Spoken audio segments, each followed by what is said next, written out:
अस्सलामुअलैकुम दोस्तों, मेरा नाम है शारिफ खान। बार बार फ़लस्तीन और गाज़ा के साथ युद्ध विराम का मुआहदा करने वाला इजराइल क्या ईरान के साथ जंगबंदी के मुआहदे को निभाएगा? आपने देखा कि बीते 2 साल के अंदर बार बार लगातार लेबनान और फ़लस्तीन के साथ इजराइल की जंगबंदी का मुआहदा कई बार तय हो चुका है, लेकिन हर बार इजरायली प्रधानमंत्री बेंजामिन नेतन्याहू ने उस मुआहदे को ताक में रखकर लगातार सीज़ फायर को तोड़ने का काम किया है। अब जब ईरान की तरफ से इजराइल पर मिसाइल के हमले हुए हैं, तो उन हमलों को लेकर अमेरिका और इजराइल किस तरह से उसको देख रहे हैं और सारी दुनिया की मीडिया पर ये चलवाने की कोशिश कर रहे हैं कि देखो ईरान सीज़ फायर के मुआहदे को तोड़ रहा है। दोस्तों, आज की इस वीडियो में हम एक ऐसी रिपोर्ट लेकर के आए हैं कि जिस रिपोर्ट को देखने के बाद आप ये समझ जाएंगे कि आखिर किस तरह का षड्यंत्र इस जंग के अंदर चला जा रहा है।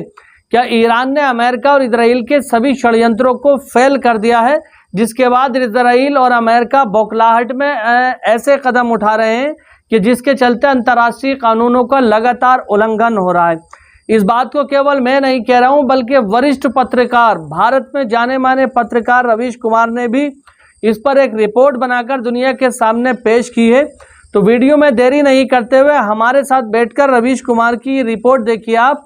ये रिपोर्ट बहुत अहम है। मैं समझता हूं कि अब तक की वीडियो में सबसे अहम ये रिपोर्ट है।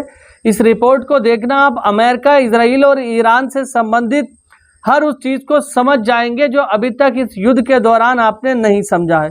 चैनल पर अगर हमारे पहली बार आए हैं तो चैनल को सब्सक्राइब करके बेल आइकन पर ऑल का बटन जरूर सेलेक्ट कर लेना। अब चलिए देखते हैं इस रिपोर्ट को। नमस्कार, मैं रवीश कुमार। ईरान कतर में अमेरिका के सैनिक ठिकानों पर हमला करता है और अमेरिका के राष्ट्रपति ट्रंप सीज फायर का ऐलान करते हैं। जो इसराइल सीज फायर के ऐलान के बाद भी गजा में सीज फायर आज भी नहीं कर रहा, वह क्या सीज फायर के लिए तैयार हो जाएगा और किन शर्तों पर हुआ है?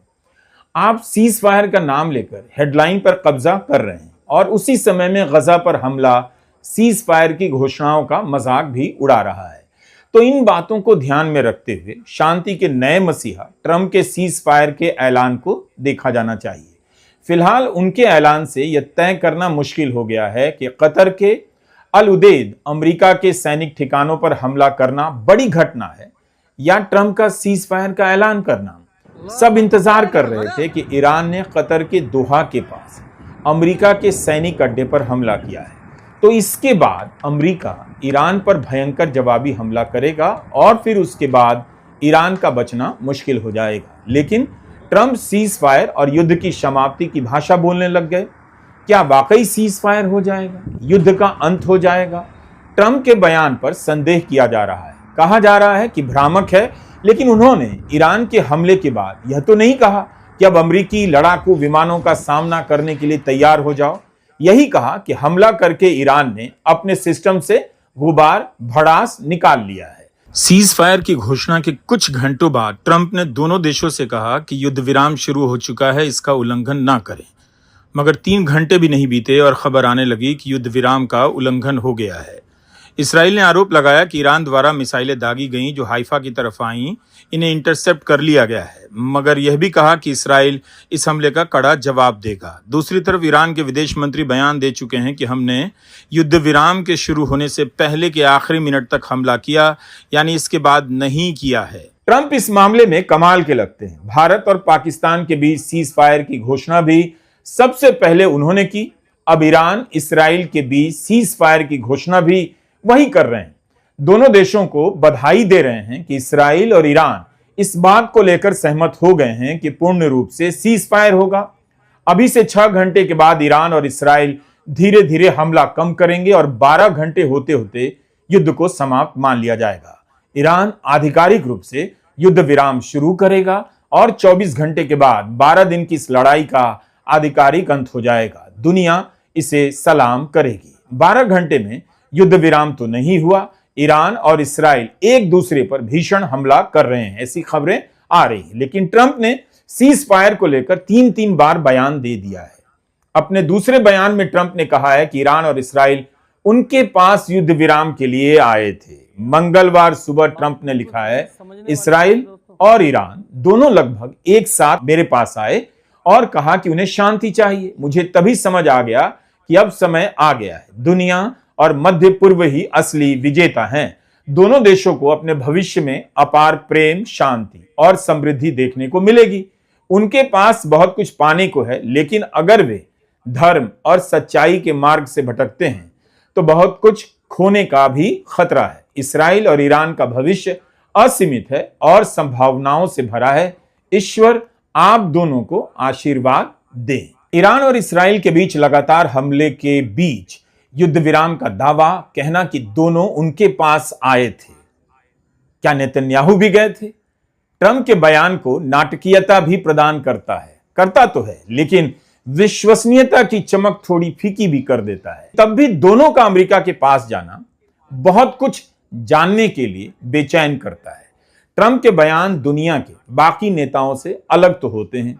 6 घंटे में हमला कम होगा, 12 घंटे में सीज फायर होगा और 24 घंटे में युद्ध समाप्त हो जाएगा। कुछ लोगों को इस बात का भी संदेह है, कहीं ऐसा तो नहीं कि ईरान में सत्ता परिवर्तन हो चुका है। अगर ट्रंप ने ईरान और इसराइल दोनों को बधाई दी है तो इसका कुछ तो मतलब है। उन्होंने कहा है कि दोनों के धीरज, साहस और बुद्धिमत्ता की भी तारीफ होनी चाहिए। इस युद्ध का एक नाम भी दिया, 12 डेज वॉर, 12 दिनों का युद्ध जो वर्षों चल सकता था, पूरे मध्य पूर्व को नष्ट कर सकता था, लेकिन ऐसा नहीं हुआ और ऐसा कभी नहीं होगा। ईश्वर इसराइल का भला करे, ईश्वर ईरान का भला करे, मध्य पूर्व का भला करे, ईश्वर अमेरिका का भला करे और ईश्वर दुनिया का भी भला करे। वरिष्ठ अधिकारियों का बयान छप रहा है कि युद्ध विराम से जुड़ा कोई संदेश नहीं मिला है। ईरान के विदेश मंत्री अब्बास अराकाची ने सार्वजनिक तौर पर कह दिया उन्हें किसी समझौते की जानकारी नहीं, ऐसा कोई समझौता नहीं हुआ है। लेकिन अगर ईरान पर अवैध हमला करने वाला इस्राएली रिजीम तेहरान के समय सुबह 4 बजे तक हमला रोक देता है तो हमारा भी उसके बाद जवाबी कार्रवाई करने का कोई इरादा नहीं। हम अपने सैनिक ऑपरेशन रोकने के बारे में अंतिम फैसला बाद में लेंगे। यह एक बहुत बड़ा बदलाव है। अराकाची ने जरूर कहा कि ऐसा कोई समझौता नहीं हुआ है, लेकिन उन्होंने इस शर्त पर जवाबी हमला रोकने की बात तो की कि अगर इसराइल रुक जाएगा तो हम भी रुक जाएंगे। ईरान पहले से यह बात कह रहा है। ईरान के सुप्रीम लीडर ने कहा था कि हमें थोपी हुई शांति भी मंजूर नहीं और थोपा हुआ युद्ध भी स्वीकार्य नहीं। आपको यह भी याद रखना चाहिए कि जब ट्रंप ने बिना शर्त सरेंडर की बात कही, तब ईरान ने साफ साफ कह दिया सरेंडर नहीं करेंगे।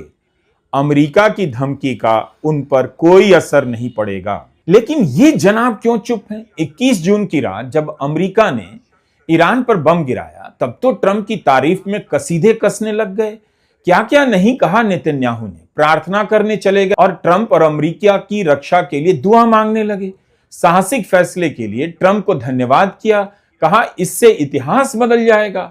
अमेरिका ने ऐसा किया है जो कोई देश नहीं कर सकता। अब नेतन्याहू क्यों नहीं बोल पा रहे? कम से कम 12-14 घंटे तक आवाज तो नहीं निकली कि ट्रंप ने सीज फायर कराकर ऐसा कर दिया जो कोई देश या नेता नहीं कर सकता था। 21 जून की बमबारी के बाद नेतन्याहू ने यही कहा था ना कि वे और ट्रंप दोनों मानते हैं कि शक्ति से ही शांति आती।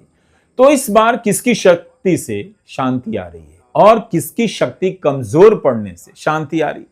ईरान की शक्ति से या अमेरिका की शक्ति से या इसराइल की शक्ति के कमजोर पड़ने से? क्या ट्रंप ने नेतन्याहू को फंसा दिया या उनके राजनीतिक भविष्य को चमका दिया?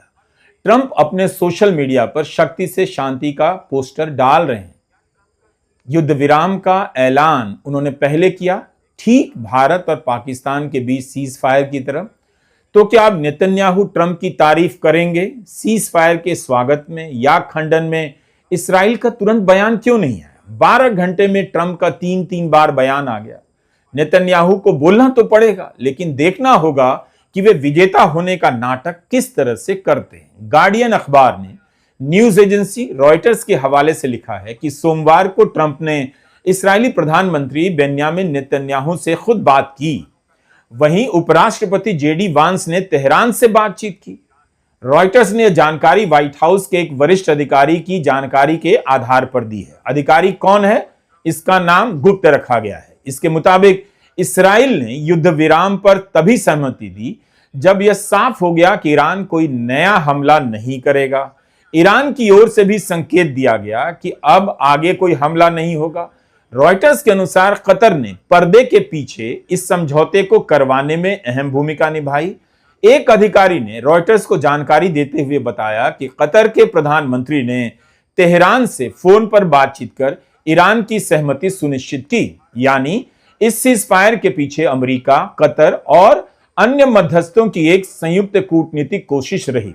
ईरान को मनाने में कतर ने एक पुल की भूमिका निभाई। गजब का थिएटर है। युद्ध को थिएटर इसीलिए तो कहा जाता है। ईरान कतर पर हमला करता है, वहां के अमेरिकी सैनिक अड्डे पर करता है और कतर कहता है उसकी संप्रभुता पर भी हमला है, और वही कतर सीज फायर की डील भी करा रहा है। कुछ ही दिन पहले कूटनीति के विद्वान ऐलान कर रहे थे अब दुनिया में कूटनीति नाम की कोई चीज नहीं बची, किसी की बात पर भरोसा नहीं और किसी की बात की कोई उम्र नहीं रही। कतर का ईरान से बात करना, ट्रंप का इसराइल से बात करना, सीज फायर का ऐलान करना या कूटनीति नहीं है तो क्या है? शुरू से ही जानकारों का एक हिस्सा यह मानता रहा कि यह हमला बहुत आगे नहीं जाएगा। यह भी हुआ है। लोग लिख रहे हैं कि ईरान और अमेरिका दोनों ने हमला करने से पहले एक दूसरे को जानकारी दे दी थी ताकि नुकसान कम से कम हो। आप कह सकते हैं कि युद्ध के बीच एक तरह से यह शांति का युद्ध अभ्यास भी था। ऐसी बमबारी की गई जिसमें ज्यादा नुकसान ना हो। ईरान के हमले के फौरन बाद ही खबरें आने लगी कि ट्रंप हमले का जवाब नहीं देने वाले हैं। हमले के कुछ घंटे के भीतर ही ट्रंप का वैसा ही बयान आया कि ईरान ने हमला करके अपने सिस्टम से सब निकाल लिया है, यानी अपना गुबार निकाल लिया है, और उम्मीद है कि इसके बाद अब आगे और नफरत नहीं होगी। जिस तेजी से ट्रंप ने ईरान के हमले पर जवाब नहीं देने की घोषणा की कि हम कोई हमला नहीं करेंगे, उसे देखकर एक थ्योरी यह चल रही है कि मुमकिन है कि पहले से ही ट्रंप का यह प्लान रहा हो कि ऐसा हमला करें जिससे इस टकराव को रोका जा सके। जिन 3 परमाणु ठिकानों पर अमेरिका ने हमला किया है उनमें से 2 पर इसराइल पहले भी हमला कर चुका था, और सैटेलाइट तस्वीरों के आधार पर रिपोर्ट हो रही है कि ईरान ने पहले ही फोर्डो को खाली करा लिया था। अब तो सैटेलाइट तस्वीरें दिखा रही हैं, इस बात पर भी उन तस्वीरों को दिखाकर सवाल उठाया जा रहा है कि क्या अमेरिका ने ईरान पर उतना घातक हमला किया भी था या नहीं। कुछ लोग लिख रहे हैं कि ईरान पर मामूली हमला करके ट्रंप ने नेतन्याहू के दबाव से खुद को मुक्त कर लिया। अब वे कह सकते हैं कि अमेरिका ने ईरान पर हमला कर दिया, मगर इसके आगे इस युद्ध में शामिल नहीं होंगे। तेल के जानकारों की बात भी सुनी जानी चाहिए। कूटनीति पर लिखने वाले एक समूह ने कहा कि इस टकराव की शुरुआत से ही बाजार की दिशा साफ रही है। अगर तीसरे विश्व युद्ध की आशंका होती तो तेल का दाम $130 से ऊपर गया होता और S&P इंडेक्स 30% नीचे, लेकिन इसका ठीक उल्टा हो रहा है। भारत का बाजार भी खुलते ही 800 अंक ऊपर चला गया। कुल मिलाकर बाजार में तबाही तो नहीं देखी जा रही है। ईरान ने कहा था कि थोपी हुई शांति, थोपा हुआ युद्ध स्वीकार नहीं, तो नेतन्याहू के लिए यह सीज फायर क्या है? आखिर ईरान और इसराइल दोनों इसकी पुष्टि क्यों नहीं कर रहे? क्यों नहीं तुरंत करने आए कि सीज फायर हो गया है? ईरान और इसराइल के बीच सरेंडर किसने किया? अब इस पर बहस चलेगी। नेतन्याहू सरेंडर का नाम न दे दिया जाए। ईरान पर हमला कर अपना राजनीतिक भविष्य सुरक्षित करने वाले नेतन्याहू का क्या होगा? 12 घंटे तक नेतन्याहू क्यों चुप रहे? क्या उनका भाषण लिखने वाला नींद की गोली खाकर सो गया था? 21 जून को तो तुरंत बयान आया, ट्रंप ने इतिहास बदल दिया। कहीं ऐसा तो नहीं कि सीज फायर का ऐलान कर ट्रंप ने नेतन्याहू का भविष्य बदल दिया हो? अगर ट्रंप के हिसाब से सीज फायर होता है तब तो नेतन्याहू की योजना और शक्ति की भी गंभीर समीक्षा होगी। क्या इसराइल ईरान से लड़ पाया, जीत पाया? क्या क्या नहीं कहा गया कि ईरान के सुप्रीम लीडर खामेनेई को मार दिया जाएगा, उन्हें जीने का अधिकार नहीं, ईरान में सत्ता परिवर्तन होकर रहेगा। लेकिन क्या उनका यह सब मकसद पूरा हुआ? परमाणु ठिकाने पर बम गिराने को नेतन्याहू भुना नहीं सकते। सबको पता है कि ईरान के पास बम बनाने की क्षमता नष्ट नहीं हुई है। अमेरिका के बमों से परमाणु प्लांट को खास नुकसान नहीं पहुंचा है, बल्कि सबने यही देखा कि ईरान पर हमला करने गए नेतन्याहू को कुछ ही दिन के भीतर अमेरिका चिल्लाना पड़ा। तो दोस्तों उम्मीद करता हूँ रवीश कुमार जी की रिपोर्ट देखकर आपको काफ़ी कुछ जानने को मिला होगा। ये जो सीज़ फायर होने के लिए जा रहा है, सीज़ फायर के पीछे ज़रूर कोई ऐसा मंसूबा है कि जो आने वाले दिनों में देखने को मिल सकता है। ईरान में सत्ता पलट करने की बार बार कोशिश की जा रही है। ईरानी सुप्रीम लीडर आयतुल्लाह खामेनी को सत्ता से बेदखल करने के लिए बार बार वहाँ पर षड्यंत्र कराए जा रहे हैं, लेकिन ईरानी जनता बार बार उनकी सपोर्ट में सड़कों पर निकल के आती है और उनकी सत्ता को बरकरार रखने में काफ़ी सहायक दिखाई देती है।